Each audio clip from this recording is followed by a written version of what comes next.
Zee 24 तास एक पाऊल पुढे।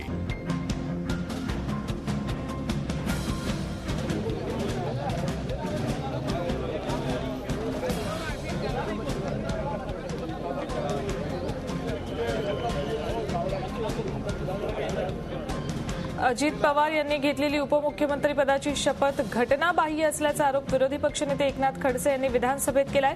उपमुख्यमंत्री पद घटनात्मक नसल्याच्या औरंगाबाद खंडपीठाच्या निकालाचा हवाला त्यांनी दिलाय। अजित पवारांचा परिचय उपमुख्यमंत्री असा करून देऊ नये अशीही मागणी शिवसेना भाजपने केली आहे। दरम्यान विरोधकांच्या आक्षेपाबाबत राष्ट्रवादी काँग्रेसने सवाल उपस्थित केलेत। याबाबत आमचे प्रतिनिधी योगेश खरे यांनी विरोधी पक्षनेते एकनाथ खडसे आणि राष्ट्रवादीचे आमदार नवाब मलिक यांच्याशी खास बातचीत केली।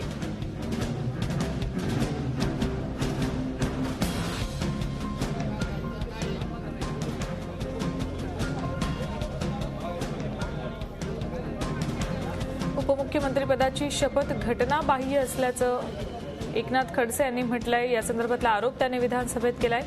हायकोर्टाच्या निकालाचा औरंगाबाद हायकोर्टाच्या खंडपीठाच्या निकालाचा त्यांनी हवाला दिला आणि राज्यपालांनी दिलेली शपथ घटनाबाह्य कशी असं मात्र राष्ट्रवादी काँग्रेसनं म्हटलंय। त्यामुळे विरोधक आणि राष्ट्रवादी काँग्रेस यांच्यामध्ये वादंग सुरू झालाय।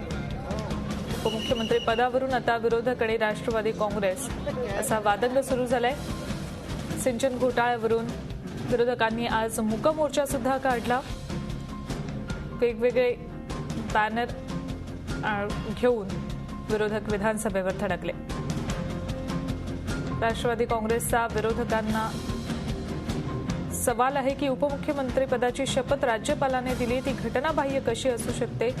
तर एकनाथ खडसे यांनी हायकोर्टाच्या औरंगाबाद खंडपीठाच्या निकालाचा हवाला दिलेला आहे आणि अजित पवार यांनी घेतलेली उपमुख्यमंत्री पदाची शपथ ही घटनाबाह्य आहे असं म्हटलेलं आहे।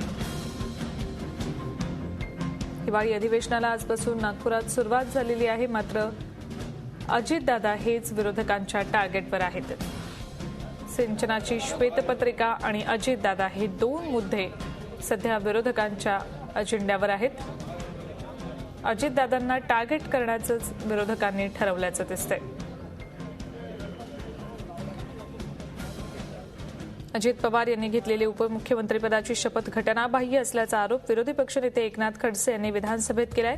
उपमुख्यमंत्री पद घटनात्मक नसल्याच्या औरंगाबाद खंडपीठाच्या निकालाचा हवाला त्यांनी दिलाय। तर अजित पवारांचा परिचय उपमुख्यमंत्री असा करून देऊ नये अशी मागणी सुद्धा शिवसेना भाजपने केली। दरम्यान विरोधकांच्या आक्षेपाबाबत राष्ट्रवादी काँग्रेसनं सवाल उपस्थित केलेत की शपथ घटनाबाह्य कशी असू शकते असा सवाल राष्ट्रवादी काँग्रेसने उपस्थित केलाय। कारण उपमुख्यमंत्री पदाची शपथ राज्यपालांनी दिली आहे। त्यामुळे राष्ट्रवादी काँग्रेस आणि विरोधक आमने सामने आले। तर श्वेतपत्रिकेवरून विरोधकांनी मूक मोर्चा सुद्धा काढलाय। झी 24 तास एक पाऊल पुढे।